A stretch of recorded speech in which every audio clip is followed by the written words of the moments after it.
Hey everyone, have you seen those 3D figurine characters going viral online? They're pulling in tons of views and likes. Today, I'm going to show you how to create stunning 3D model figurine characters in just a few simple steps. Ready to go viral and rack up a ton of likes?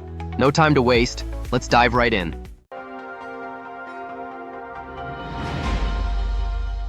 Step 1. Download HitPaw Edimakor. First things first, grab HitPaw Edimakor. It's a really cool AI video editor that's super easy to use. If you haven't downloaded it yet, just hit the link in the description. Once it's installed, open it up, and you're all set. Step 2. Create 3D figurine character. Click New Project. Head over to AI Image. Here you'll see a few options: text to image, reference image, and image restyler. You can choose different modes based on what you need. For this tutorial, I'm going with reference image, and I'll be using the Google Nano Banana model. It's perfect for creating super consistent character designs. You can upload up to 3 images as your reference.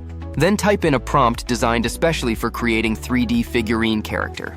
This prompt works like a charm. I'll drop it in the description below, so you can use it too. After that, just set your output quantity, hit generate, and in just a moment, your own viral style 3D model image will be ready. Step 3. Make viral pics with Nano Banana. You can use the Google Nano Banana model in AI image for all kinds of cool scenarios, like creating photo grid avatars, virtual outfit try-ons, AD designs, and so much more. So get ready to post your images and watch them go viral online. If you found this tutorial helpful, don't forget to give it a like, subscribe to the channel, and hit that notification bell so you never miss a new video. Thanks so much for watching, and I'll catch you in the next one.